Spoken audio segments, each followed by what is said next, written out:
మొత్తానికి కూటమి ప్రభుత్వం అనుకున్నది సాధించింది. అమరావతి రైతులకు ఇచ్చిన మాట నిలబెట్టుకుంది వాళ్ళ వెర్షన్లో. లోక్సభలో అయితే బిల్లు ఆమోదం పొందేసింది, రాజ్యసభలో కూడా ఆమోదం పొందేస్తుంది ఖచ్చితంగా. సో ఇప్పుడు రైతులకు న్యాయం జరిగినట్ట, అన్యాయం జరిగినట్ట? నిన్న లోక్సభలో చర్చ అయితే ఇదే జరిగింది. దాదాపు ఒక 18 మంది ఎంపీల మధ్య ఉన్నప్పుడు జరిగిన చర్చలో అందులో కాంగ్రెస్ పార్టీకి సంబంధించిన ఎంపీ కూడా మాట్లాడారు, మాణిక్యం ఠాగూర్. ఆయన కూడా ప్రత్యేక హోదా అంశం కూడా లేవనెత్తారు. వైసీపీకి సంబంధించిన ఎంపీలు మిథున్ రెడ్డి అయితే మొత్తం వాకౌట్ చేశారు. వైసీపీ ఎంపీలు మొత్తం అమరావతి రైతులకు మీరు ఏం న్యాయం చేశారు ఇప్పుడు చెప్పండి, ఇది పూర్తిగా అన్యాయం, వాళ్ళకి ఇచ్చిన హామీలు నిలబెట్టుకోలేదు అనే అంశాన్ని వైసీపీ రేజ్ చేసింది.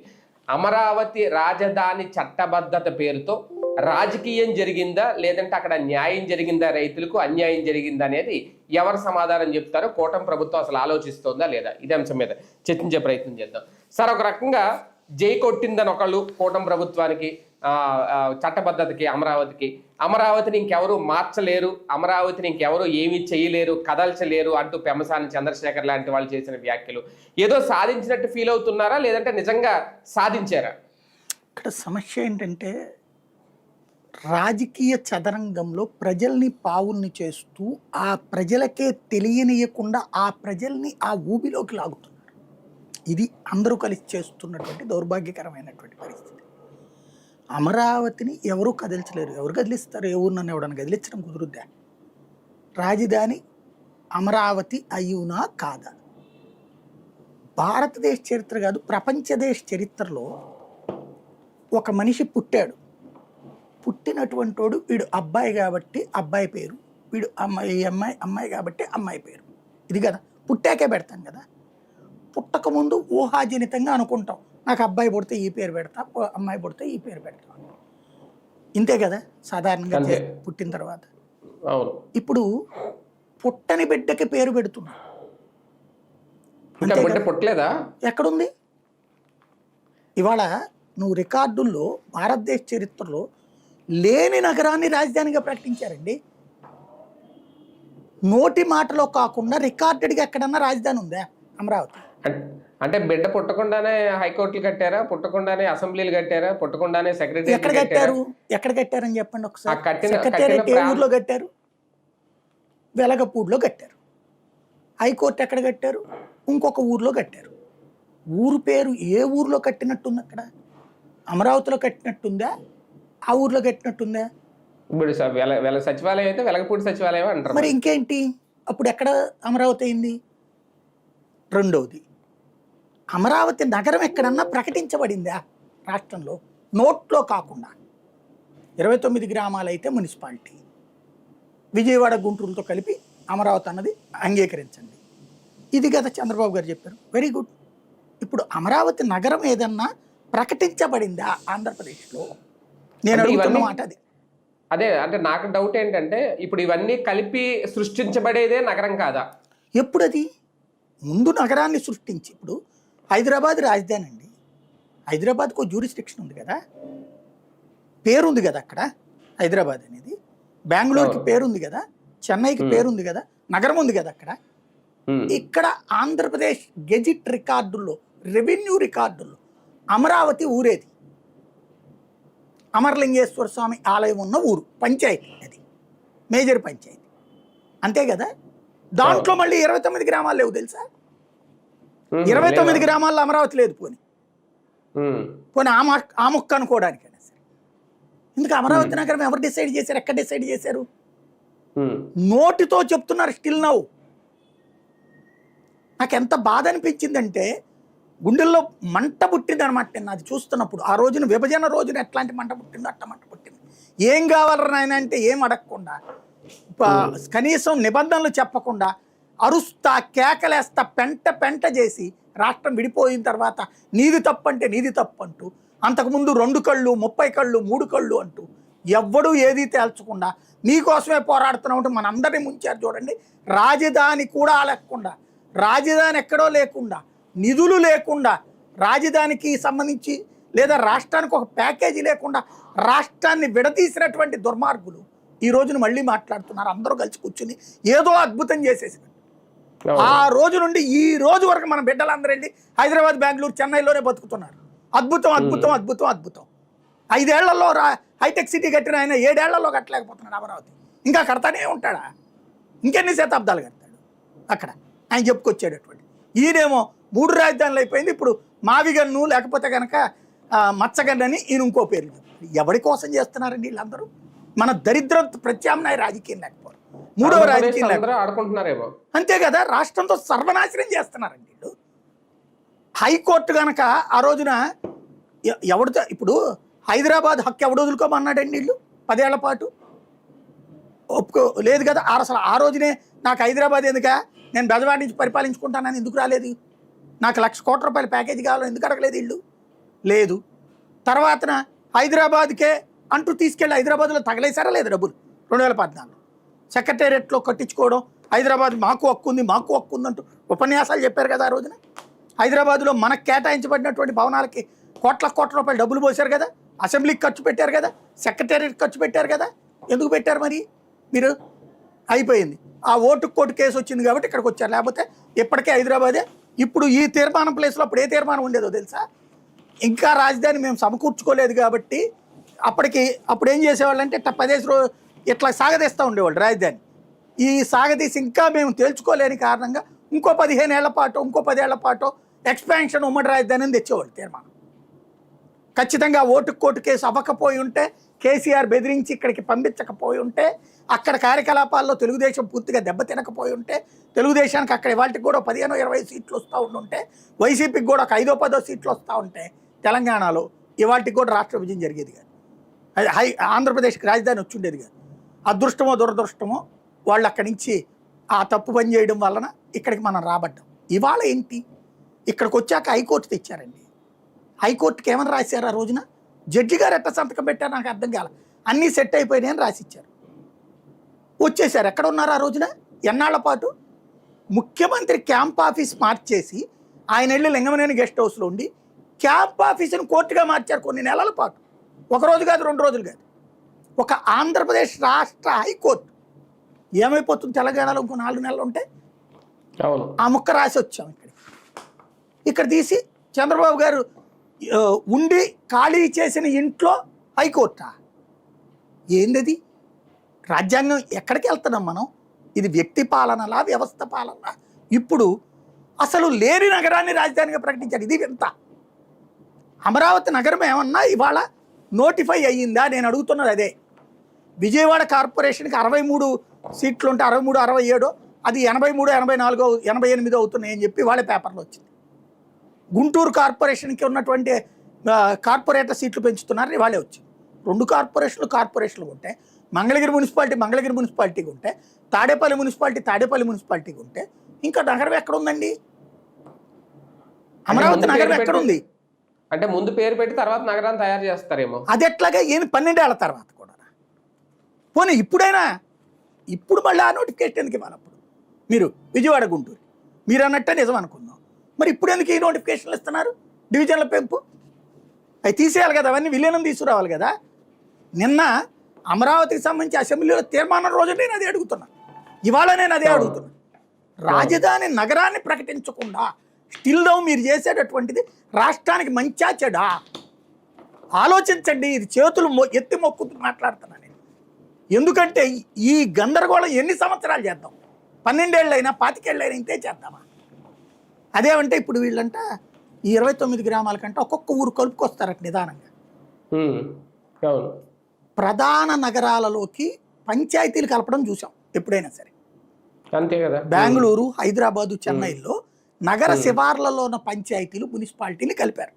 లైక్ హైదరాబాద్లో ఎల్బీ నగర్ కలిపినట్టు, మియాపూర్ కలిపినట్టు, బాచుపల్లి కలిపినట్టు అట్లాగే ఆటోమేటిక్ గా కన్స్ట్రక్షన్స్ పెరిగి నిదానంగా ఊరు ఎక్స్పాండ్ అవుతుంది. ఆ తర్వాత మున్సిపాలిటీ ఇందులో కలిపేసుకుంటారు. అది భౌగోళికంగా జరిగే ప్రక్రియ, బాధ్యతగా జరిగే ప్రక్రియ. ఇక్కడ అట్లా కాదు. 29 గ్రామాల్లో ఒక రాజధాని పెడతారట. దీంట్లో నిదానంగా తాడేపల్లి, నిదానంగా మంగళగిరి, నిదానంగా విజయవాడ, నిదానంగా హైదరాబాద్, గుంటూరు కలుపుతారా? ఏందది అసలు? ఇది ఏమన్నా ఉందా? మనం రివర్స్ వ్యవహారం ఇది. అంతే. ముందు తోక దగ్గరికి వెళ్ళిపోయి అక్కడి నుంచి ఎవరైనా తల దగ్గర నుంచి మొదలు పెడతారో మనం తోక దగ్గర నుంచి మొదలు పెడతాం. ఏంటిది అసలు? మాట్లాడే మేధావి లేడు. మాట్లాడేవాడినల్లా బూతులు తిడతారు. అటన్నా ఉండాలి, ఇటన్నా ఉండాలి. అంతే తప్పించి నిజాయితీగా ఆలోచించకూడదు, రాష్ట్ర ప్రయోజనాలు ఆలోచించకూడదు. చంద్రబాబు చేస్తాడు సూపర్, రాష్ట్రాన్ని బాగు చేసేస్తాడు. జగన్మోహన్ రెడ్డి చేస్తాడు సూపర్, రాష్ట్రాన్ని బాగు చేసేస్తాడు. లేదా ఆయన ఎత్తి చూపెట్టేశాడు మోసాలని. ఏంది ఇది? ఎవరి కోసం చేస్తున్నారు వీళ్ళంతా? రాష్ట్ర ప్రయోజనాల కోసం చేస్తున్నారా? నిజంగా చేస్తే ఈ 12 సంవత్సరాలలో మన ఎమ్మెల్యేలు, మన నాయకులు, మనకు సంబంధించిన ఈ అగ్రనాయకుల యొక్క ఆస్తులు అక్కడిక్కడికి ఏమైనా తెచ్చుకున్నా, పోనీ అక్కడ ఆస్తులు ఉంచేయండి. మీ వ్యాపారాల హెడ్ క్వార్టర్లు ఇక్కడ ఏమైనా పెట్టారా ఆంధ్రప్రదేశ్లో? ఏం పెట్టకుండా ఈ రాష్ట్ర ప్రయోజనాల కోసం ఉన్నట్ట, ఊడుతున్నట్ట? ఎవరి కోసం చేస్తున్నారు వీళ్ళు? అరే ఇప్పుడు కూడా నిన్న రైట్ చేయాల్సిన పాయింట్ ఏంటి? వైసీపీ తెలివైన వాళ్ళు అయితే, ఏమయ్యా ఏదయ్యా రాజధాని, నగరం లేకుండా నువ్వు రాజధాని కట్టడం ఏంది, రాజధాని ప్రకటించడం ఏంది, అమరావతిని పార్లమెంట్లో నిలదీయాల్సిన పాయింట్ అది కదా. అయ్యా మేము అమరావతికి మద్దతు, మచిలీపట్నం కూడా కలపంటున్నాం, మీరేదో విజయవాడ గుంటూరు అని మొన్నటిదాకా చెప్పారు. విజయవాడ కార్పొరేషన్ అట్టాగే ఉంటుందంట, గుంటూరు కార్పొరేషన్ అట్టాగే ఉంటుందంట. అమరావతి నగరాన్ని నోటిఫై చేయలేదు స్వామి. నోటిఫై చేసి నువ్వు రాజధానిగా ప్రకటించి మేము సపోర్ట్ ఉంటాం. దాంట్లో మా డిమాండ్ ఏంటంటే మచిలీపట్నం కూడా చెయ్యి, లేదా నువ్వు చెయ్యవా నేను వచ్చి మచిలీపట్నం చేస్తా. ఇది నువ్వు మాట్లాడా. అది మానేసి నిన్న కూర్చుని 2 లక్షల కోట్లు ఖర్చు అవుతుంది, 25 లక్షల కోట్లు ఖర్చు అవుతుంది, 10 లక్షల కోట్లు ఖర్చు అవుతుంది. అది ఎవడు కడతాడు? ఎవరికి కావాలి? ఇప్పుడు సామాన్య మానవుడికి అనవసరం అదంతా. అనవసరమైన ఉపన్యాసాలు అయ్యి ఆ లెక్కలు ఖర్చులు చెయ్యరు. కోట్లు అది ఎవరికి కావాలి? అది జనం తింటున్నారు అనేది తెలుసు జనానికి. ఎందుకు తెలియదు? 400 కోట్లతో కొండ మీద కడితే ఇక్కడ వీళ్ళు 4,500 కోట్ల రూపాయలు ఖర్చు అవుతున్నాయి అంటే జనాలకు తెలియదా? కానీ జగన్ అయితే ఇక్కడ కట్టడు అన్న ఉద్దేశంతోనే కదా జగన్ నోడగొట్టింది. అప్పుడు నువ్వు అమరావతికి వ్యతిరేకం కాదు, పొద్దున పూట్ల ప్రకటన. తర్వాత పార్లమెంట్లోకి వెళ్ళగానే సీన్ బారిపోయింది. జగన్ ప్రెస్ మీట్ పెట్టి మావిగన్, ఓకే రైట్, ఆ పేరే చండాలి. ఇదే మన కేరళలో ఉన్నామా, తమిళనాడులో ఉన్నామా, ఆ పేర్లు పెట్టుకోవాలి. లేదా టర్కీలో ఉన్నామా, గన్లు నూనె పెట్టుకోవడానికి. అదొక విచిత్రం. సరే అది పక్కన పెట్టండి. విజయవాడ గుంటూరు ఇవన్నీ కలపాలా, సిఆర్డిఏ పరిధి మొత్తాన్ని అప్పట్లో ఏం చెప్పారు? 60 లక్షల జనాభా అని చెప్పారు కదా, మధ్యలో ఉన్న పల్లెటూళ్ళు ఇవన్నీ కూడా కలిపితే. మరి అది నగరం ప్రకటించకపోవడం ఏంటండి? ఇప్పటికి కూడా నగరం ప్రకటించకుండా లేని నగరాన్ని ఇప్పుడు రాజధానిగా ప్రకటించారు. అంతే కదా, ఊహాజనితమే కదా. ఇప్పటికీ వెలగపూడే, తాళాయిపాలెమే, మిగతా అన్ని ఏ ఊర్లో, తుళ్ళూరు ఇవన్నీ ఏ ఊరుకు ఆ ఊరే కదా. అవన్నీ 29 గ్రామాలు అవి. అదేమంటే అంటారు అమరావతి ఇదంతా కూడా సిఆర్డిఏ పరిధి అంతా అమరావతి ఎట్ అవుతుంది. ఇప్పుడు కూడా ఉంది, Kadapa urban development authority, Rajahmundry urban development authority ఉంటుంది, లేకపోతే విశాఖపట్నం అర్బన్ డెవలప్మెంట్ అథారిటీ ఉంటుంది. ఆ అథారిటీలో విశాఖపట్నం కార్పొరేషన్ కూడా ఒకటే కానీ మొత్తం అథారిటీ అంత కార్పొరేషన్ కాదు కదా. ఎట్లా ఇప్పుడు హైదరాబాద్లో కూడా హెచ్ఎండిఏ అంటే హైదరాబాదు పోను చుట్టుపక్కల ప్రాంతాలు కూడా ఎక్స్పాండ్ అవ్వడానికి అథారిటీ పెడతారు ఎదుగుదలకి. ఆ తర్వాత అవి తీసుకొచ్చి కలుపుతూ ఉంటారు కదా. ఇక్కడ అసలు అమరావతి పెట్టకుండా అభివృద్ధి డెవలప్మెంట్ అథారిటీ ఏంటండి? అదే కదా. క్యాపిటల్ ఎక్కడ అంటే 29 గ్రామాల భారతదేశంలోనే అతి చిన్న రాజధాని అవుతుంది. అప్పుడు భారతదేశంలోనే అతి చిన్న రాజధాని అవుతుంది. పక్కనున్న రాష్ట్రాలతో పోల్చుకుంటే మనం గొప్పగా చెప్పే బెంగళూరు, చెన్నై, హైదరాబాదులతో పోల్చుకుంటే దారుణమైన పరిస్థితికి వస్తాం. 1 కోటి జనాభా 29 గ్రామాల్లో పడతారా? నాకు అర్థమైన సీన్ ఏందయ్యా అంటే వీళ్ళకు భయం ఉంది, గుండెల్లో జగన్ వణుకుంది, రేపు పొద్దున్న జగన్ వస్తాడేమో అన్న భయం ఉంది. ఈ భయం కోసం తీసుకొస్తున్నటువంటి దుర్మార్గమైన పని రాష్ట్ర భవిష్యత్తును నాశనం చేయడం. ఏందయ్యా వీళ్ళ భయం అంటే, జగన్ 3 రాజధానులు ఆపగలిగాం మనం, కోర్టుల ద్వారా ఆపామా లేకపోతే ఇంకో ద్వారా ఆపగలిగాము. ఇప్పుడు సిఆర్డిఏ ఈ అమరావతి నగరాన్ని ప్రకటించేసాం అనుకోండి, విజయవాడ గుంటూరు ఇవన్నీ కలిపేసి సిఆర్డిఏ పరిధిని ఒక నగరంగా చేసేసాం అనుకోండి, చేయడానికి ఎంతసేపు పార్లమెంట్ 5 అసెంబ్లీలు చేసే అవతల పడేయచ్చు. జీవో చాలు దానికి. అంతే. ఎవడన్నా కోర్టుకి వెళ్ళినా కూడా కోర్టులో మనకు అనుకూలంగానే వస్తుంది, సింపుల్ అయిపోతుంది అక్కడ. కానీ అలా చేస్తే రేపు జగన్ వచ్చాక మన జగన్ చెప్పినట్టు విజయవాడ గుంటూరు మధ్యలోకి తీసుకొచ్చేస్తాడేమో, ఆ సెక్రటేరియట్ హైకోర్టు ఇవన్నీ ఇక్కడ కడతాడేమో. అమరావతిని ఎవడు కదిలించలేడు కానీ సెక్రటేరియట్ అక్కడే ఉండాలని ఏమైనా రూల్ లేదుగా.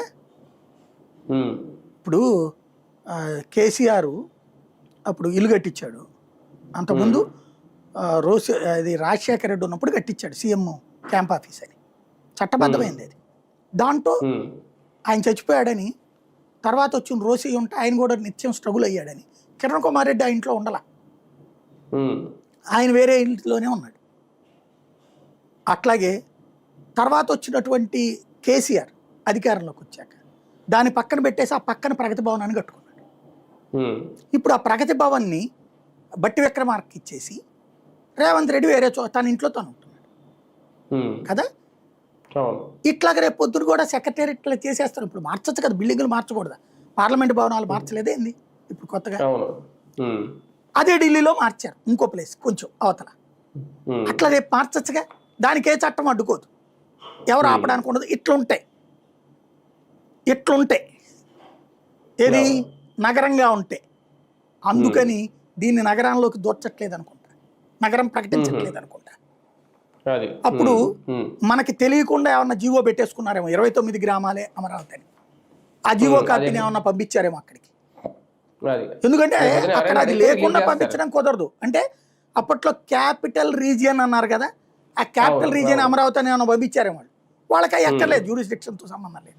నువ్వు ఇస్తే నీకు పిన్ కోడ్ ఇస్తారు, లేకపోతే లేదు.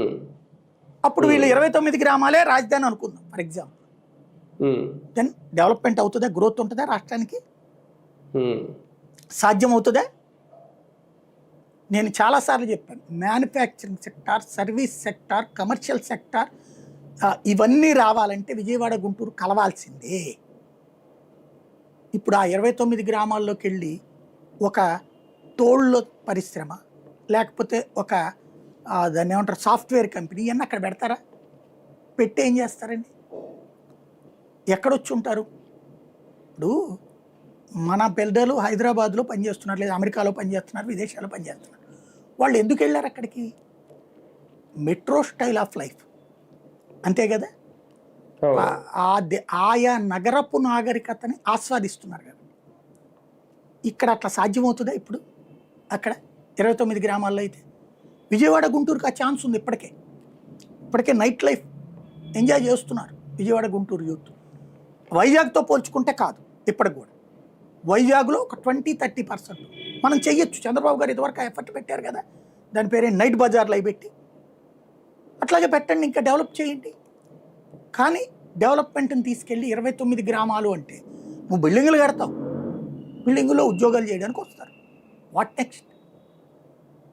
ఏం గ్రోత్ అవుతుంది అప్పుడు? కాలేజీలు పెట్టావు, ఎస్ బెజవాడలో కాలేజీలు ఎన్నేళ్ళ నుంచి ఉన్నాయి? లయోలా కాలేజీ, సిద్ధార్థ కాలేజీ, ఎన్ని ఉన్నాయి బెజవాడలో. అసలు విద్యల వాడ విజయవాడ అంటే. గుంటూరు ఎడ్యుకేషన్ హబ్ ఎప్పటి నుంచిను. మరి హైదరాబాద్తో బీట్ అవ్వలేదే, హైదరాబాద్తో దాటేసి ఉన్నాయా ఇవన్నీ కూడా? కాబట్టి ఇక్కడ ఒక తప్పు చేస్తున్నారు వీళ్ళు. విజయవాడ గుంటూరుతో కూడినటువంటి నగరాన్ని ప్రకటించకపోవడం చాలా పెద్ద తప్పు చేస్తున్నారు. ఆ 2 నగరాల భవిష్యత్తుని అయోమయం చేస్తున్నారు. జగను మచిలీపట్నం దాకా కలపని అడగడంలో తప్పులేదు, నేను దాన్ని తప్పుపడతాను. కానీ ఆ పేరు తప్పు అంటున్నాను, నెంబర్ 1. కానీ ఒకటిసారి ఇక్కడ అమరావతి పేరుతో లాక్ చేసినట్టు అయిందా ఇప్పుడు ఈ బిల్లు పెట్టి? ఇక ఎక్కడికి పోదండి. ఇప్పుడు ఇదివరకు అమరావతిని ఎవడన్నా పీక్కుపోయాడేంది? ఎవడు పీక్కుపోలేడు. నేను అనేది ఓకే, ఇప్పుడు అక్కడ స్థలాల్లో బిల్డింగ్లలో ఆ స్థానాన్ని ఎవరో కదిలించారు, కానీ పేరు వేరే వాళ్ళు మార్చే అవకాశం ఇవ్వకుండా ఇప్పుడు చట్టబద్ధత చేశారా? భవిష్యత్తులో ఇప్పుడు పేరుకి సంబంధం లేదు. పేరు మార్చుకుంటామంటే ఇప్పుడు కేరళం అని మార్చుకోలేదు అసెంబ్లీ తీర్మానం చేసి. కాకపోతే ఒకటి, జగన్కి అయితే వల్ల కాదు జీవితం అతనికి, రాజకీయ పరిణామాలు రీత్యా. ఎందుకంటే ఈ అమరావతి అనే పేరు మార్చాలని జగన్ వల్ల కాదు. రేపు అసెంబ్లీ తీర్మానం చేసిన కేంద్రం ఒప్పుకోవాలి. ఈవెన్ కేరళ పేరు మార్చినప్పుడు కేరళం అని మార్చారు కదా మొన్ననే. అలాగే కొన్ని రాష్ట్రాల్లో పేర్లు మార్చినటువంటి సందర్భంలో, పేర్లు మార్చినవి ఉన్నాయి అట్లాగే రాష్ట్రాలు, ఆ మార్చినటువంటి సందర్భంలో కేంద్రం అప్రూవ్ చేయాలి. ఢిల్లీ అని ఉండేది, దాన్ని న్యూ ఢిల్లీగా మార్చారు. లేదు, దాంట్లో ఢిల్లీ ఏదో ఇంద్రప్రస్థం అది కూడా అంటున్నారు, కానీ అది రాష్ట్రం పేరు. నగరం పేరు మార్పుకైతే కేంద్రం అవసరమేం లేదు.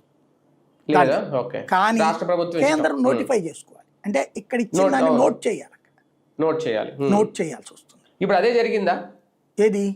ఇప్పుడు అదేం కాదు, అమరావతిని అక్కడ జరిగింది ఏంటంటే వెరీ సింపుల్ అండి. మనం ఫిల్లింగ్ ద బ్లాంక్స్ ఉంటాయి కదా, ఇదివరకు అవును. మనకి ఎగ్జామ్స్లో 2 మార్క్స్ క్వశ్చన్స్ ఉండేవి. మ్యాటర్ అంతా రాసి మిగతా దాన్ని చోట్ల ఆన్సర్లు వాళ్ళే రాసి ఒక చోట గ్యాప్ ఇస్తారు. ఆ గ్యాప్లో మనం ఆన్సర్ రాస్తే దానికి 2 మార్కులు. అంటే రామునితో కపివరుండిట్లనియ, రామునితో డాష్ డాష్ అని పెట్టి వరుండిట్లనియ అని పెడతాడు. మనం కపి అని పెడితే 2 మార్కులు వేస్తాడు. ఇదివరకు తెలుగులో అట్లా ఉండే ఎగ్జామ్స్ చిన్నప్పుడు చూస్తే 1 మార్క్ అప్పుడు దానికి. అట్లాగా ఇప్పుడు ఏంటంటే విభజన చట్టం ప్రకారం 10 సంవత్సరాల పాటు రాజధాని హైదరాబాద్, ఉమ్మడి రాజధాని. కాబట్టి ఆ తర్వాత వచ్చేటటువంటి రాజధానిని అదే ఒక శివరామన్ కృష్ణ కమిటీ అని ఒక కమిటీ వేస్తున్నాం. ఆ కమిటీ డిసైడ్ చేసి కొన్ని ప్లేసెస్ని సజెస్ట్ చేస్తుంది. నెక్స్ట్ ప్రజల చేత ఎన్నికయ్యే రాష్ట్ర ప్రభుత్వం డిసైడ్ చేసుకోవాలని చెప్పారు అక్కడ. అంటే వాళ్ళకి సజెస్టింగ్ బాడీగా శివరామకృష్ణన్ కమిటీని ఇచ్చారు. అప్పుడు శివరామకృష్ణన్ కమిటీలో మంచిది భారతదేశంలోని హైయెస్ట్ ఎక్స్పర్ట్స్ అన్ని రంగాల్లో ఉన్న నిపుణులతో ఒక కమిటీ వేసి వాళ్ళు రాష్ట్రం అంతా తిరిగి ఏ ఏ ప్రాంతాల రాజధాని పనికి వస్తాయో ఒక రిపోర్ట్ ఇవ్వాలి. ఆ రిపోర్ట్ ఆధారంగా ఆంధ్రప్రదేశ్ ప్రభుత్వం నిర్ణయం తీసుకోవచ్చు అని చెప్పారు. ఆ కమిటీ దొనకొండని చెప్పింది. ఆ కమిటీ రిపోర్టుని కేంద్ర ప్రభుత్వం వేసిన కమిటీ రిపోర్టుని తిరస్కరించింది రాష్ట్ర ప్రభుత్వం. తిరస్కరించి వీళ్ళు ఒక కమిటీ వేశారు, ఆ గంటా శ్రీనివాసరావు, నారాయణ ఇట్లాంటి వాళ్ళు. ఆ కమిటీ సూచించింది అమరావతి రాజధాని అని చెప్పి ఓకే చేశారు. అంటే టెక్నికల్లీ కరెక్ట్, అక్కడ ఎంపిక చేసేసినట్టు. టెక్నికల్గా అది రిజెక్ట్ చేయొచ్చు, హక్కు ఉంది రాష్ట్రానికి. టెక్నికల్గా వీళ్ళు ఒక కమిటీ వేసుకోవచ్చు, పెట్టేసుకోవచ్చు. వీళ్ళే ఉండాలని రూల్ లేదు. కేంద్రం అయితే కొన్ని రూల్స్ ఫాలో అయింది. వీళ్ళు అట్టగంగా పొలిటికల్గా మోటివేటెడ్గా ప్లాన్ చేశారు, జరిగిపోయింది రాజధాని కమిటీ ఇది డిసైడ్ చేసేసారు. చట్టబద్ధంగా ఆ రోజున ఒక పని జరిగిపోయింది. వాళ్ళు డిసైడ్ చేసిన చోట రాజధాని ప్రక్రియ అన్నటువంటిది నడుస్తూనే ఉంది. అప్పుడు చేసిన పని ఏంటంటే నోటిఫై చేయకపోవడం. వీళ్ళు ఇప్పుడు నోటిఫై చేయలేదు. ఇప్పుడు చేసిన పని ఏంటంటే అమరావతిని మేము రాజధాని ఆ గ్యాప్ ఉంది కదా ఆంధ్రప్రదేశ్ ప్రభుత్వం, ఆ గ్యాప్లో ఇది యాడ్ చేయమన్నారు. అమరావతిని రాజధానిగా ఆంధ్రప్రదేశ్ ప్రభుత్వం సిఫార్సు చేసింది, దాన్ని విభజన చట్టంలో యాడ్ చేయమని అడిగారు. విభజన చట్టంలో యాడ్ చేశారు. విభజన చట్ట ప్రకారం ఆంధ్రప్రదేశ్కి రాజధాని అమరావతి, తెలంగాణకి రాజధాని హైదరాబాద్ అని తేల్చారు. అది విషయం. అంతే అంతే. అంటే ఒక రకం వీళ్ళ వరకు లైన్ క్లియర్ చేసుకున్నారు. అంతే. కూటమి ప్రభుత్వం వరకు లైన్ క్లియర్. నెక్స్ట్ వచ్చిన తర్వాత ఎవడు కూడా మార్చలేడు. ఎందుకంటే దాన్ని బీజేపీ సెంటర్లో లేకపోతే కాంగ్రెస్, ఇంకో ప్రత్యామ్నాయం ఏం లేదు కదా. టీడీపీ అనుకున్న న్యాయం జరిగిందా రైతులకి? నిన్న మిథున్ రెడ్డి చేసినట్టు ఆ అన్యాయం జరిగిందా? రైతులకు న్యాయం జరిగినట్టేనా ఫైనల్ గా? ఒకటి అమరావతి రైతులకి వీళ్ళు చెప్పిన ఫీలింగ్ ఆ రైతులకు లేదు. రైతులకు అక్కడ సమస్యలు ఉన్నమాట వాస్తవం, కానీ వీళ్ళు చెప్పినంత బాధ లేవు. నెంబర్ 1. అంటే నిన్న పెమ్మసాని చంద్రశేఖర్ గారు ఒక వెర్షన్ వినిపించారు రైతులకు సంబంధించి. వాళ్ళకి కన్నీళ్లు పెట్టుకుని ఎన్ని ఏళ్ళుగా ఎదురు చూశారు, వాళ్ళందరికీ ఇప్పుడు న్యాయం చేసామని. మిథున్ రెడ్డి గారు చెప్పింది వాళ్ళకి కనీసం ప్లాట్లు కూడా ఇవ్వలేదు, ఏం లేదు, కంప్లీట్ గా అన్యాయం జరిగింది, వాళ్ళకి న్యాయం ఏంటో చెప్పండి అని ఈయన ఒక పాయింట్ రైజ్ చేశారు. ఏం న్యాయం జరిగినట్టు? నాకు నవ్వు వచ్చింది ఏంటంటే ఇద్దరి కంటతడి బాగానే ఉంది, కానీ అసలు కంటతడిని గురించి ఎవరూ ఆలోచించకపోవడం. ఇప్పుడు పెమ్మసాని చెప్పారు అక్కడ రైతులు కన్నీళ్ళు వచ్చినాయి అని. ఎవరి వల్ల వచ్చినాయి? ఎవరు సృష్టించారు? 2018 కల్లా నీకు ఫ్లాట్లు ఇస్తానని రాసి ఇచ్చినోడు ఎవడు? CRD agreement. మాకు స్థలాలు ఇచ్చేయండి, 2018కి రాజధాని పూర్తి చేస్తామన్నారా లేదా? నవనగరాలతో కూడిన రాజధాని, నవనగరాలతో కూడిన రాజధాని. ఇప్పుడు ఆ నవనగరాలు ఎక్కడ ఉన్నాయండి? అవి దాంట్లో ఎక్కడన్నా ఉన్నాయా నవనగరాలు? రెండవది, ఆ రైతులకు ఫ్లాట్లు ఇచ్చారా నిజంగా? ఇస్తే జగన్ ఏమన్నా లాక్కున్నాడా? లేదు కదా, నువ్వు ఇవ్వలేదు కదా. 12 ఏళ్ళైన వాటికి కూడా మొన్న కూడా గొడవలేంటి? చెరువులు వాగుల్లో ఇచ్చారు, అదే ఉంటే అవి పూర్తి చేసి ఇస్తామన్నారు. మొన్న కోర్టు ఏమంది? చెరువులు వాగులు పూడ్చడానికి వీల్లేదండి. మరి ఇప్పుడు అక్కడ కేటాయించిన స్థలాలు ఎవరికైతే ఉన్నాయో వాడు భూమి ఇచ్చిన రైతుకే కదా ఇచ్చింది స్థలాలు. ఇప్పుడు ఆ స్థలం ఎక్కడి నుంచి తెచ్చిస్తారు వీళ్ళు? ఇప్పటికి చాలా మందికి కేటాయించేశారు. ఒరిజినల్ రైతు బ్రతికేంటి? అసలు ముందు వాళ్ళది కదా చూడాల్సింది. అది కరెక్ట్గా వాళ్ళ కోసం పోరాడాల్సినటువంటి ప్రతిపక్షం విఫలమైంది. వీళ్ళు అసలు నాకు ఈ బాధే నా నెత్తినొద్దు, చంద్రబాబు నాయుడు చాలా సమస్యలు సృష్టించేశాడు, ఇది నేను పరిష్కరించలేను, పారిపోయి 3 రాజధానులు పారిపోయింది ఇది ఆ సమస్య నుంచి. ఇప్పటికి కూడా పారిపోయే మాటలే చెప్తుంది. చంద్రబాబు నెత్తిని పెడుతున్నాడు 2 లక్షల కోట్లు, అంత మేము కట్టలేము, ఎవడు కట్టలేడు కాబట్టి వద్దు అన్నటువంటి. అప్పుడు దానికి పరిష్కారం ఏంది? నువ్వు పారిపోవడమా? అంటే అదే కదా. భార్య పిల్లలు ఇదంతా ఒక సమస్య వస్తుంది కుటుంబం అన్నాక. చదువులు పెరిగే కొద్దీ జీతాలు జాలు కష్టాలు అవుతాయి. అప్పుడు కన్విన్స్ చేసి అయ్యా నువ్వు నారాయణ చైతన్యలో కాదయ్యా గవర్నమెంట్ స్కూల్లో చదువు, గవర్నమెంట్ కాలేజీలో చదువు, ఇట్లా కన్విన్స్ చేసుకోవాలి. స్కాలర్షిప్ తెచ్చుకో, ఫీజు రియంబర్స్మెంట్ తీసుకో, ఇట్లాంటివి. అంతేగాని నాకు నా పుట్టిన బిడ్డకి సంబంధం లేదు, నా భార్యకి సంబంధం లేదని వెళ్ళిపోతే ఇప్పుడు వీళ్ళు చేసింది అది వైసీపీ వాళ్ళు. నా వల్ల కాదు అది, నాకు పెళ్లి చేశారు కానీ నాకు సంబంధం లేదు, నేను వెళ్ళి వేరే చోట కాపురం పెట్టుకుంటాను అంటారు. ఇప్పుడు కొంత మారి లేదు లేదు నేను ఇక్కడే కాపురం చేస్తాను కానీ మధ్యలో మచిలీపట్నం విజయవాడ గుంటూరు కలుపుకుంటాను 35 లక్షలు. రైట్ రైట్ చూద్దాం. మొత్తానికి అమరావతికి జై కొట్టేసినట్టే ఇది వాళ్ళు వినిపించిన వెర్షన్. లోక్సభలో ఇటు రాజ్యసభలో కూడా ఇంకా ఆమోదం పొందేసింది. ఇక అమరావతిని ఎవరు కదల్చలేరు. మొత్తానికి అనుకున్నది అయితే సాధించింది. ముందు నుంచి చెప్పినట్టుగా అమరావతి శాశ్వత రాజధాని ఆంధ్రప్రదేశ్కి. ఇక అదే ఫైనల్ అయింది. ఇంకా భవిష్యత్తులో ఎలాంటి మార్పులు చేర్పులు ఉంటాయని చూడాలి.